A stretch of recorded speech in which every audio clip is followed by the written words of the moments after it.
How did Chicago blues define electric blues music? Imagine a city alive with music, where the sounds of the rural South meet the hustle of urban streets. That city is Chicago, and it played a huge role in shaping electric blues. When African American musicians moved from the countryside to Chicago in the 1940s, they brought their Delta blues roots with them. But in the noisy clubs and crowded streets, they needed a way to be heard over the city noise. So they started using electric guitars, amplified harmonicas, bass, and drums. This made the music louder, more powerful, and more expressive. Muddy Waters is often called the father of Chicago blues because he was one of the first to electrify his guitar and amplify his sound. His style set the standard for what electric blues would become. Alongside him, artists like Howlin' Wolf, Willie Dixon, and Buddy Guy pushed the sound further.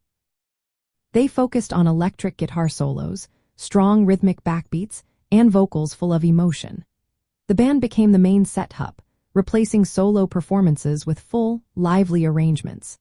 Electronic effects like distortion and overdrive added grit and intensity, making the sound more raw and energetic.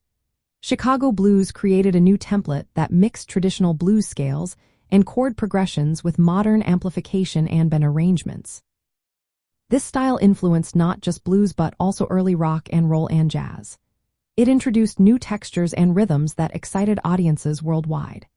By the 1950s and 1960s, Chicago blues was a major force, inspiring British blues rock bands and shaping the development of blues-based jazz fusion. From a jazz point of view, Chicago blues expanded improvisation and instrumental interplay within an electric setting. The electric guitar's prominence allowed blues musicians to explore new sounds and tonal colors, similar to jazz's embrace of electric instruments and effects. The rhythmic drive and expressive solos of Chicago blues also connected with jazz's focus on groove and soloing.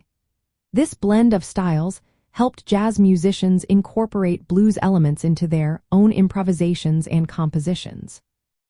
Chicago blues proved that blues music could grow with technology and new sounds while keeping its emotional core. It showed how electric instruments could carry the raw feeling of blues with more volume and intensity. This evolution created a bridge between blues, jazz, rock, and soul, enriching all these genres with its lively spirit and electric sound.